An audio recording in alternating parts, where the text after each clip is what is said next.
Tim, you have a new book, Stumbling Toward Utopia. I love that title. Let's start with the reason you felt compelled to write this book. Well, I travel about a third of the time for Focus on the Family, even though I live and work here in Washington, D.C.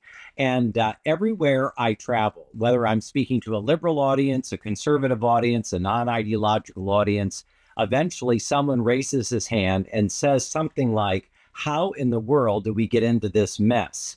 And in other parts of U.S. history, you'd have to say, tell me more about what you're asking. But I think everybody knows that in 21st century America, left, right, center, people know what we're talking about. We are in a cultural and a spiritual crisis of the first order. And so after years of hearing this, I wanted to answer in a short book form, how do we get into this mess? And Stumbling Toward Utopia says it traces to the social and moral revolution of the 1960s and 70s. And the book, Stumbling Toward Utopia, ultimately is about what that all means for the time in which we live. Well, let's sort of get into that, because for a lot of people who weren't around for the 60s and 70s, and even some of those who were, if they were young kids, they may not realize the full extent of what happened during that time in America. We've seen the images, we know the stories, but take us through, if you could describe America in the 60s and 70s, how would you describe it?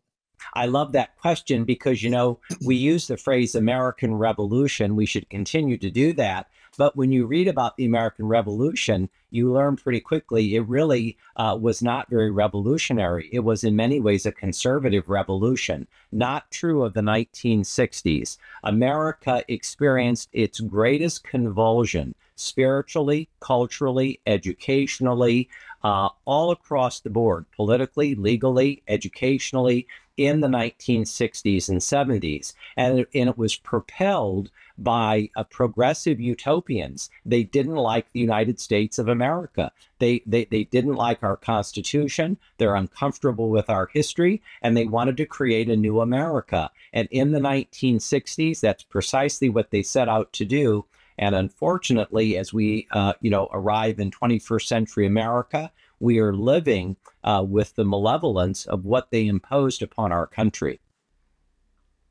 Yeah, it's so interesting because, and you see the campus protests that went on at that time. You see there was so much happening, and there were some, obviously there were very legitimate issues too that people were upset about. You had racism, you had things that were going on in the country, but you also had these moments of hope in the midst of that, it felt like. But yet it does seem like if you were to take sort of a timeline and put pinpricks in it of where things started to unravel, the 60s and 70s, to your point, that would be sort of the starting point of this mass unraveling. And you look at where we are today. I love how you were wording that before, this mess. How do we get to this mess? And everyone knows that we're in that mess. It doesn't feel like, and maybe I'm wrong about this, and your book maybe would correct this, it doesn't feel like it happened overnight. That chaos happened in the 60s and 70s. Then you had the 80s and the 90s, and it felt like it was slowly sort of snowballing. And then, at least for me, the last 5 to 10 years, it feels like that snowball has just been enormous and going down the hill faster and faster and getting larger. Would that be accurate in terms of just the trajectory of this change? I think you're absolutely on target.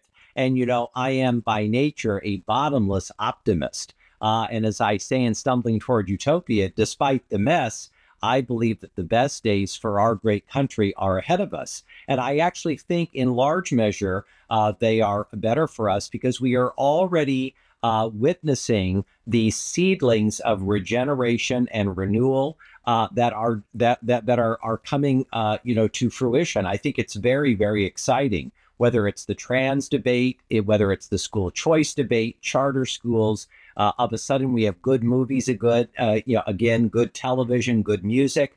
But I think it seems to me that we need to understand in many of our major institutions why and what happened to cause this combination of a tsunami and an earthquake. And in Stumbling Toward Utopia, what I demonstrate is that it was essentially a handful of very powerful, influential people, all well-funded, who were able to use this matrix of very bad ideas to fundamentally change the country. And it seems to me if we're going to have restoration and renewal, and in Stumbling Toward Utopia, I definitively say we're going to have it. We need to understand, as you say, where we came from so that we can know where we are going. And that, to me, genuinely is the root of my optimism. I want to talk more about the optimism in a minute because that's incredibly important. And there are some things happening, as you know and I know, that are very positive in the midst of this chaos. When it comes to dismantling, which is essentially what it is, the bedrocks of society and culture, when you go back to the 60s and 70s and you look at where we are today, what are those main areas that you believe these individuals targeted and why? I'm glad you asked. And I would say principally four of them. The first is our law and legal institutions. As I delineate in Stumbling Toward Utopia, the founder of the ACLU, Roger Baldwin, was a communist. And he wanted to fundamentally upend the law and legal professions. And by the time we get to the 1960s, unfortunately, he was well on his way to succeeding. I talk about the political class, where this kind of utopian progressive social engineering really began. And it began with President Woodrow Wilson at the turn of the 20th century. But his apostles were Franklin Roosevelt and, of course, the chief president of the 1960s, Lyndon Baines Johnson, imposed upon our country something called the Great Society. Which destroyed the family, destroyed the inner cities, increased poverty, and really tangled race relations in a way that we are still living with. And because I'm an American, I love the movies and I love music and good television. And I have a section in the book all about the upending of American culture and entertainment and what happened there. And I think we need to understand that as well.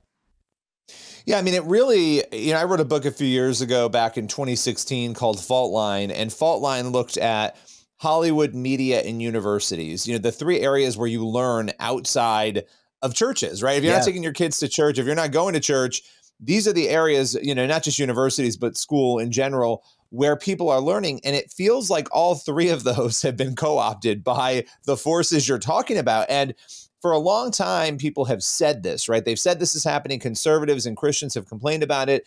And you've had this reaction from the left and from a lot of secularists where they'll say, oh, you're crazy. You're making it up. You're overstating it. It's a persecution complex, all of these things. And yet, in the last year or two, we've really watched, and I think longer than that, but very specific examples after Hamas's attack on Israel, watching young people go on campuses and say and do horrific things. I mean, that is an example, I think, that shows that these things are very true. The media, I mean, you know this better than anyone probably. The media, they continue to own themselves on these issues.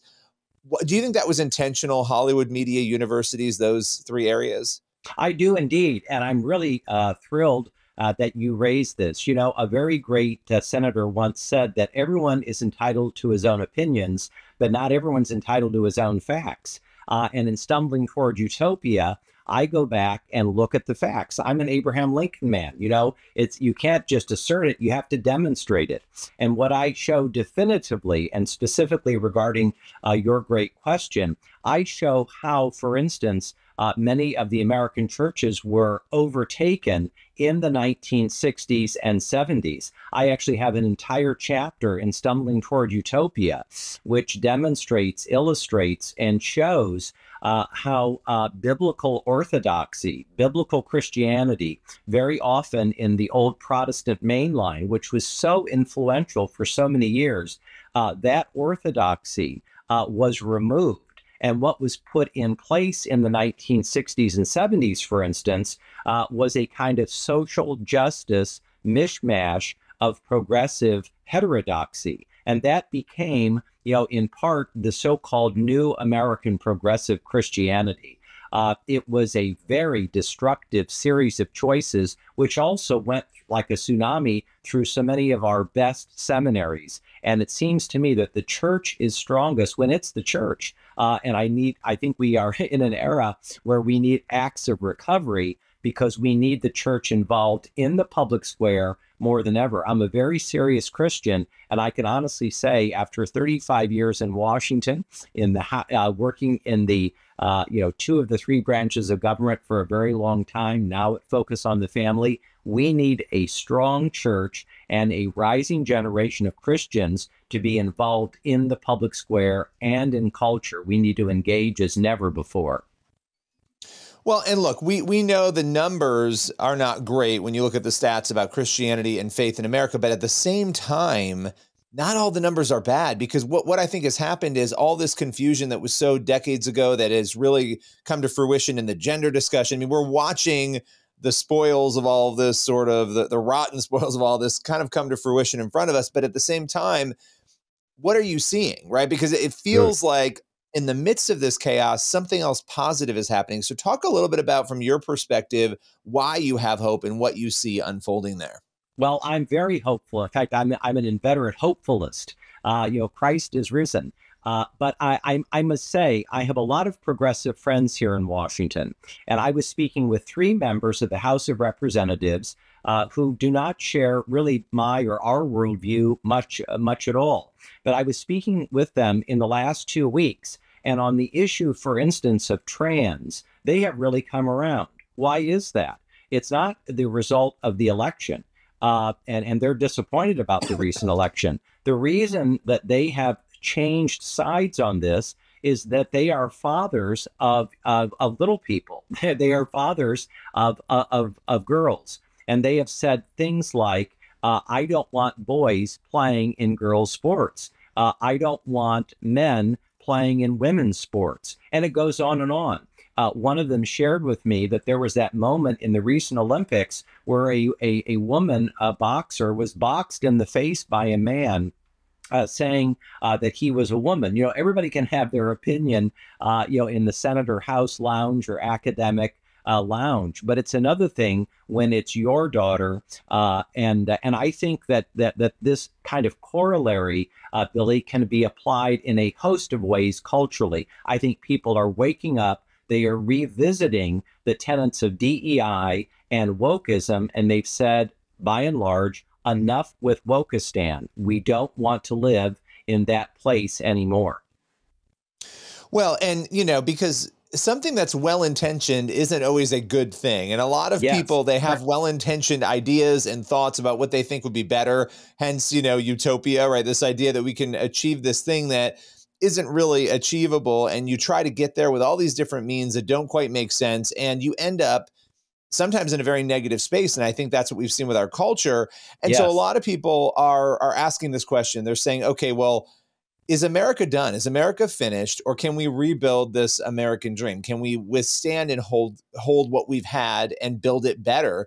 What do you say? How do we revive that American dream? Well, we have seen the restoration of the American dream over and over. In the American Revolution, 1/3 of Americans were opposed to the American Revolution. 1/3 were for the British. That means that 2/3 were either indifferent or for the enemy. I mentioned earlier briefly the Civil War, 700,000 people killed, brothers shooting each other at point blank range in peach orchards. I mean, we've known polarization, major polarization before. In Stumbling Toward Utopia, I write at length about the moral and social revolution of the 60s. We came through that. And I believe that restoration is possible. But what I don't believe is that Silicon Valley or Hollywood or Wall Street or here in Washington, D.C., that the mandarins, the glitterati, can somehow give us America's restoration. It will begin in the churches, in the neighborhoods, in the homes, in the schools, and the places where God has placed us. And it's time for men and women of faith to engage as never before. That's how restoration happens. We don't have to be in a majority. What we have to be is a very active remnant.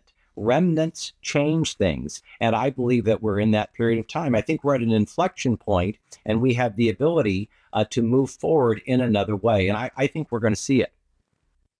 Yeah, I mean, it is pretty remarkable when we go back, just as we come to a closer, we go back to the beginning of the conversation, the 1960s and 1970s. We look at the breakdown of the family, the chaos that's unfolded, and there are people who are looking at all of this and they're saying, this is a good thing. Look at how we've grown. And for the rest of us, we're like, what are you talking about? And a lot of this is spiritual, right? I mean, a lot of it is a spiritual blindness, but that goes back to the intention, right? I mean, do you believe that these people who wanted these things in the 1960s and 1970s, do you think they would take it further than they've been able to? Do you think they feel they've arrived at what they wanted with the current state of the family? I'm curious about how you think they would view our current standing. Well, I do quite a few debates, panels. I mean, I'm out and about a lot, and I'm very often with people who do not share our worldview at all. I can tell you overwhelmingly, and I say this actually with humility, that you have the sons and daughters of the 1960s and 70s.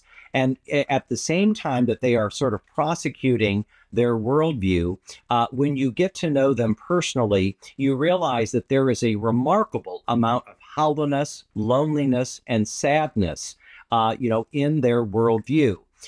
They want purpose, they want meaning, and they think that somehow this side of eternity, that politics will give them that. I refer to it sometimes, Billy, as the false, theology of politics, but it doesn't take you very far. And as Christians, the beautiful reality is that there is meaning and there is purpose in life. When St. Paul and the 500 and the other disciples talk about seeing the resurrected Jesus Christ, they were telling the truth. And it was world changing. And it fits into 21st century America because we are ultimately not a theocracy, but we are a religious republic. We're not Italy. We're not France. We're not Germany. We're not Canada. Our founding has a profound, as you have written about so eloquently, religious seedbed.